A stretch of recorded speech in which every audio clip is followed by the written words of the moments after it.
was kind of like one of those times where you cannot believe your luck, and you're not. I'm not used to directors of this caliber coming up to me and a writer like Mike and saying, we have a project for you, and it's kind of like there's a twist in here somewhere or something.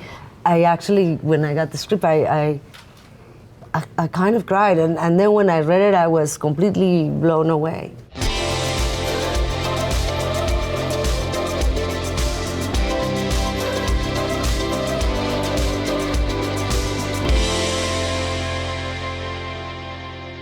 Beatriz at Dinner is a movie about a Mexican immigrant who becomes a healer, a holistic healer, and she gets stuck at a dinner party, a very wealthy family, where they're celebrating a business deal for a special guest of honor, a self-satisfied billionaire. And they have kind of opposing views of the world, and it suddenly becomes a cage fight as the rest of this, the guests are, they each have a different approach at trying to see how these two are sparring with each other. It's something that we were interested on, like having the opposite views of the world, male, female, an immigrant, somebody from this country. It seemed like a way to have the most polar views possible.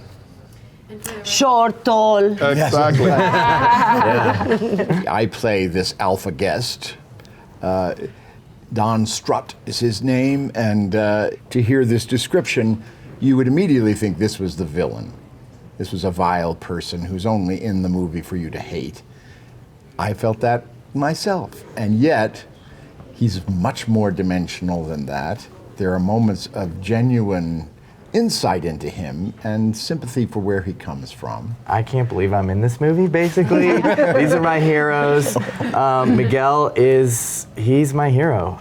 Chuck and Buck was the movie that made me realize, oh, don't wait, just make a little movie right now. The fact that I'm here, just being a part of this is amazing, and I think it's an important movie in our culture right now. I was able to live in this environment and in this character with these people because the director was so wonderful and the writing was so wonderful and the environment was really allowed us to just be so alive in the characters. And I feel that every single character you were able to see the point of view, and it seemed to have value because it seemed really genuine. It had true integrity. Except for Chloe. Exactly. She had no heart. Well, my character is, Jay and I play husband and wife, and he's had this big promotion, and we're there kind of celebrating, him, and so that was easily relatable to, lifting up your husband, and I'm kind of more observant, I feel like, than most of the other characters in the film. Well, I have the least amount of lines, unfortunately. And we heard about it. But she burns the rest of us off the screen. Yeah, exactly. She's steaming, fought her way in there with the silence. The brilliance of the script is that each of them represent a way in which we deny the effects of greed. And at the end of the day, we hope that it actually, because we all do to some extent, all of our actions have terrible consequences in the world.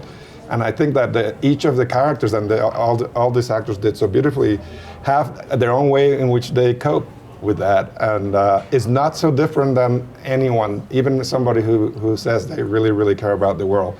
What I think was beautiful about the march, and we're talking about this movie and about communication. I think the march is a form of communication, and I think in time, I hope that President Trump, oh my God, I think it's the first time I said it, we'll see what it was for what it was, because he keeps talking about how he's going to be the president for America. And I think the beautiful thing about the march, it's America saying, we are America.